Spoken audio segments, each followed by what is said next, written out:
Brigadir Al-Quds sayap militer Gerakan Jihad Islam pada Kamis 17 Juli 2025 mengklaim telah melancarkan serangkaian operasi terhadap pasukan pendudukan Israel, baik di dalam maupun di luar jalur Gaza, memicu bentrokan sengit dan menyembunyikan sirine di beberapa kota Israel.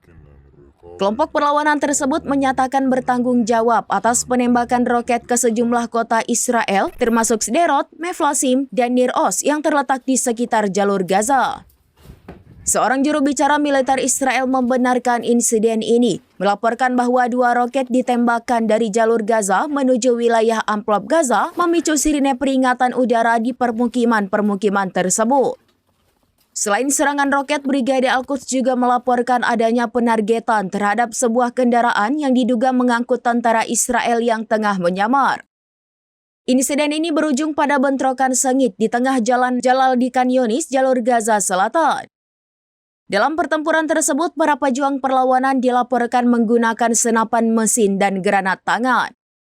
Brigadir Al-Quds mengklaim serangan ini mengakibatkan jatuhnya korban di kalangan personel skuadron Israel. Belum ada konfirmasi atau rincian lebih lanjut dari pihak militer Israel mengenai dugaan korban dalam insiden ini. Ketegangan di wilayah tersebut terus meningkat menyusul serangkaian insiden dan operasi yang dilancarkan oleh kelompok perlawanan Palestina.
Download Tribun X sekarang, menghadirkan lokal menjadi Indonesia.